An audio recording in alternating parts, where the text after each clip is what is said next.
Voici une vérité qui dérange. Votre organigramme dessine votre architecture logicielle. C'est la loi de Conway, énoncée dès 1968. Les systèmes que vous concevez reflètent la structure de communication de votre organisation. 4 équipes sur un compilateur. Vous obtiendrez un compilateur en 4 passes. Autrement dit, si vos équipes sont mal organisées, votre logiciel le sera aussi. C'est exactement le problème que résout Team Topologies, le livre de Matthew Skelton et Manuel Pes.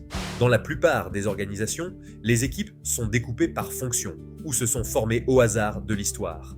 Résultat, des silos, des dépendances partout et un travail qui doit traverser 5 équipes avant d'arriver en production. Chaque passage de relais, c'est de l'attente, des malentendus et de la valeur qui ralentit.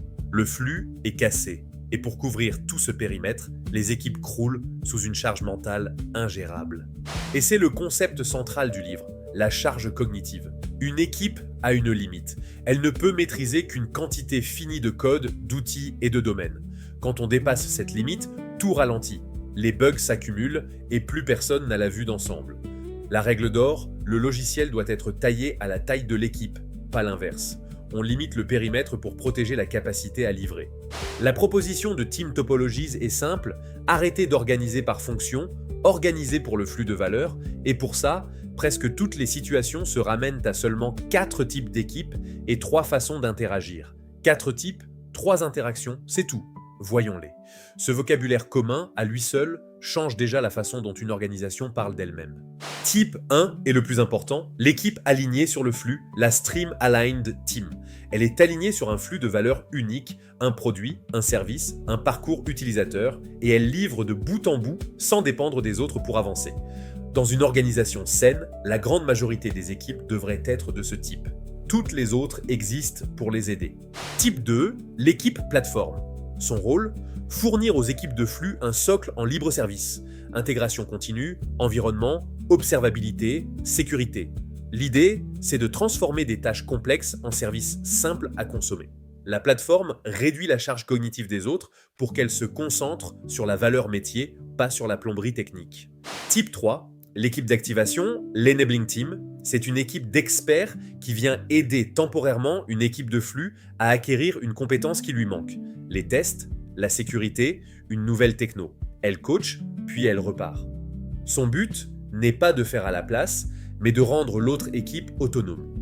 Attention, si elle s'installe durablement, elle recrée une dépendance. Type 4, l'équipe sous système compliqué, réservée aux parties qui exigent une expertise très pointue, un moteur de calcul, du machine learning, un codec vidéo, on l'isole pour concentrer cette expertise rare et éviter d'imposer cette complexité à toutes les équipes de flux.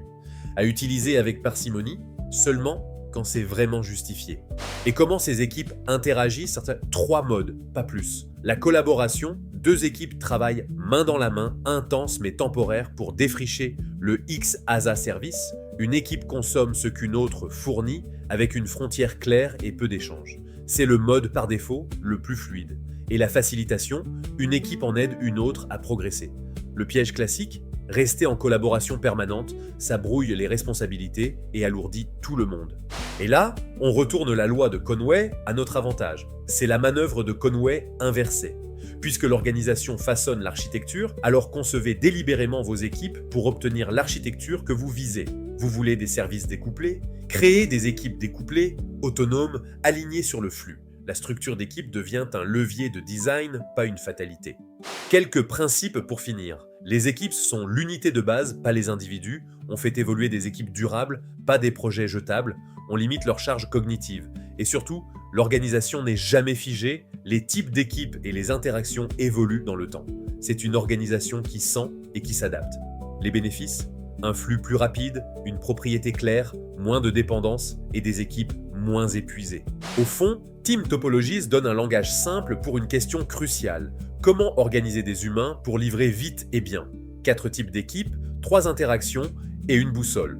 Le flux de valeur et la charge cognitive.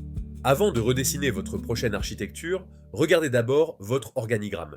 Si cette vidéo vous a éclairé, abonnez-vous à Corporate Mavericks et dites-moi en commentaire, vos équipes sont-elles vraiment alignées sur le flux?